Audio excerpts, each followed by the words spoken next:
안녕하세요. 저는 SPS 육류인 양육태도 검사를 개발한 가톨릭대학교 심리학과의 최인실 교수입니다. 오늘 저는 여러분들에게 육류인 양육태도 검사에 대해 간략하게 소개해 드리려고 합니다. 아동 청소년들이 건강하게 성장하고 발달하는데 중요한 게 뭐가 있을까요? 아마 첫 번째로는 타고난 부분이겠죠.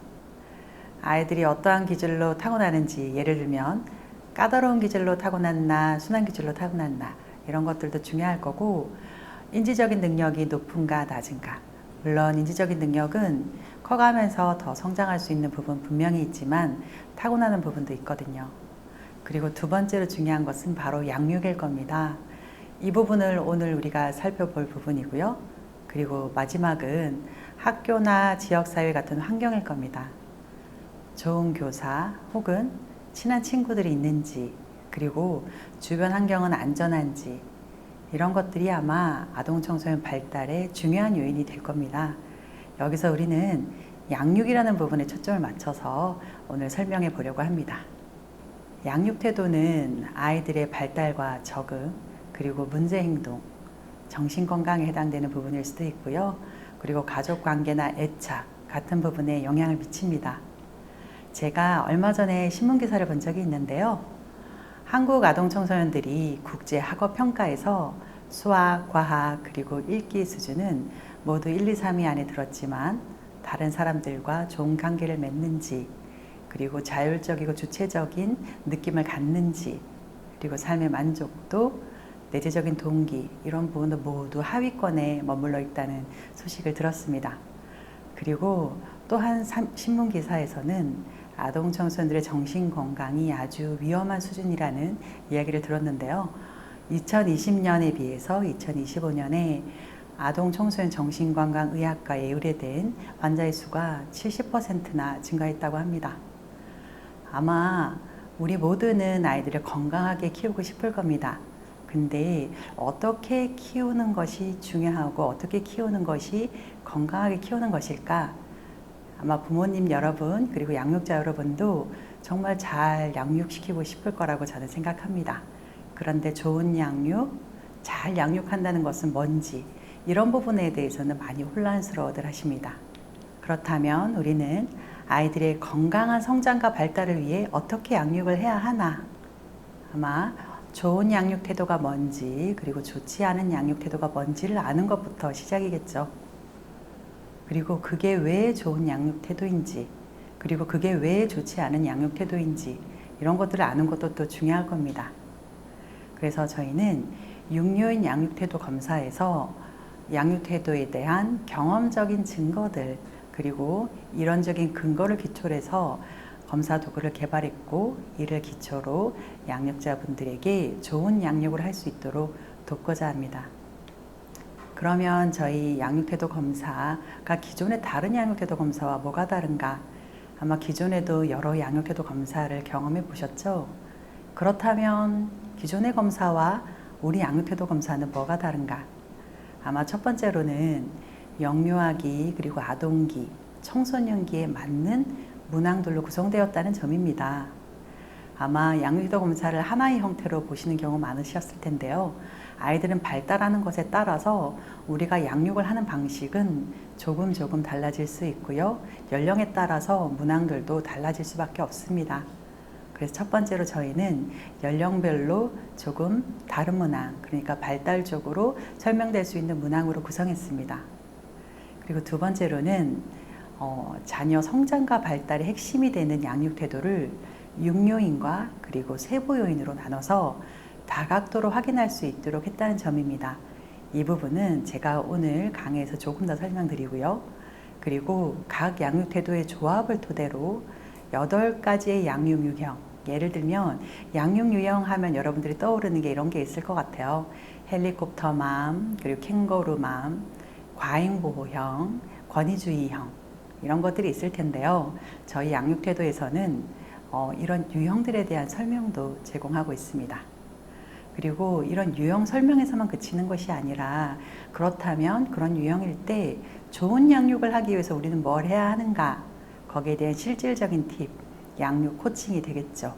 그런 부분에 대해서도 제공해 드리려고 합니다.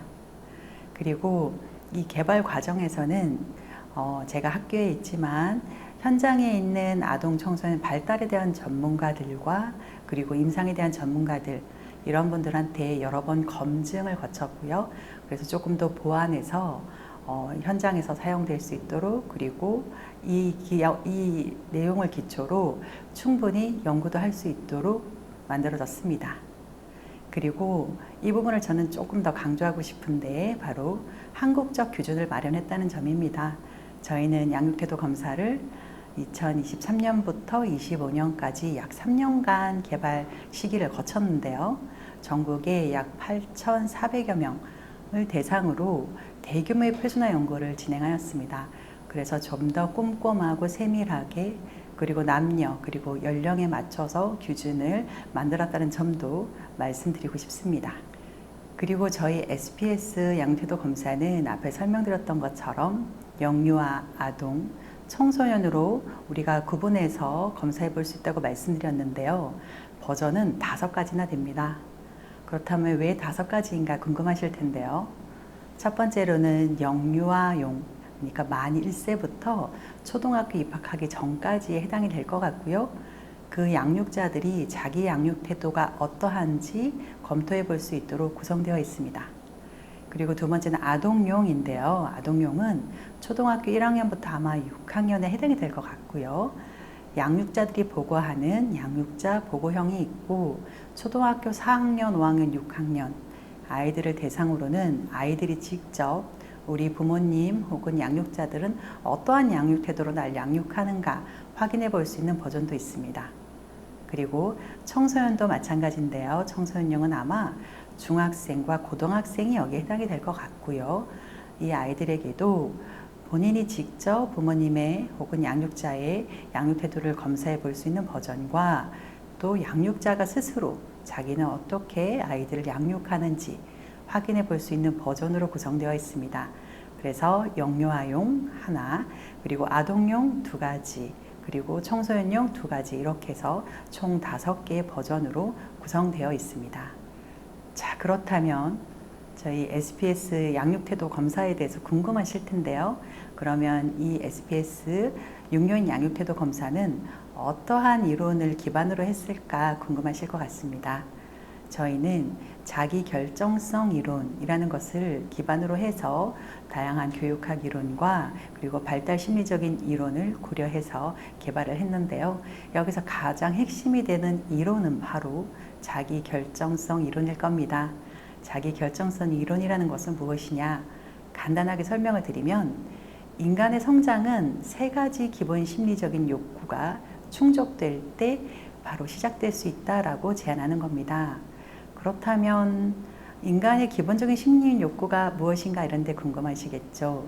바로 인간의 기본적인 심리 욕구는 자율성, 관계성, 유능감입니다.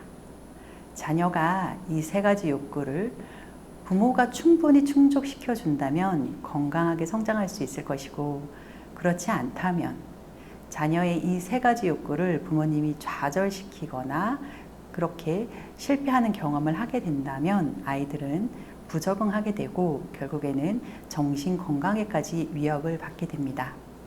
양육태도는 바로 이 3가지 심리 욕구를 증진시키는 양육 그리고 저해하고 방해하는 양육으로 나눠질 수 있는데요. 그렇다면 아마 3가지 심리 욕구에 대해서 궁금하고 증진시키는 양육, 저해시키는 양육은 세부적으로 무엇이 있는지 제가 거기에 대해서 또 설명을 드리도록 하겠습니다.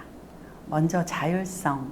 자율성은 나는 내가 원하는 것을 자유롭게 선택하고 결정할 수 있는 주도적인, 주체적인 사람이야 라는 느낌인데요. 바로 이러한 욕구를 말합니다. 인간은 누구나 자기가 원하는 것을 선택하고 누리고 싶은 거 바로 그것이죠. 이러한 자율성을 증진시켜주는 양육은 바로 자기 주도성을 지지하는 것입니다. 그리고 자율성을 저해시키는 양육은 바로 통제를 하는 거죠. 그렇다면 자기 주도성을 지지한다는 것은 뭔가? 그것은 바로 자녀의 관점을 수용해주고 자녀의 선택권을 존중해주는 겁니다. 말 그대로죠. 자녀가 어떠한 의견을 가지고 있는지 잘 들어주고 그리고 존중해주고, 그리고 자녀가 결정한 것을 잘 따라주고 이해해주는 것을 말하는 것일 겁니다. 그러면 자율성을 저해하는 양육 통제는 바로 강요와 조종하는 것입니다. 강요는 또 말 그대로죠. 자녀에게 어떻게 생각하고 행동해야 되는지를 강하게 지시하고 간섭하는 태도고, 조종은 양육자의 의도를 자녀가 따라가도록 그렇게 행동하도록 만드는 또 다른 방법일 겁니다.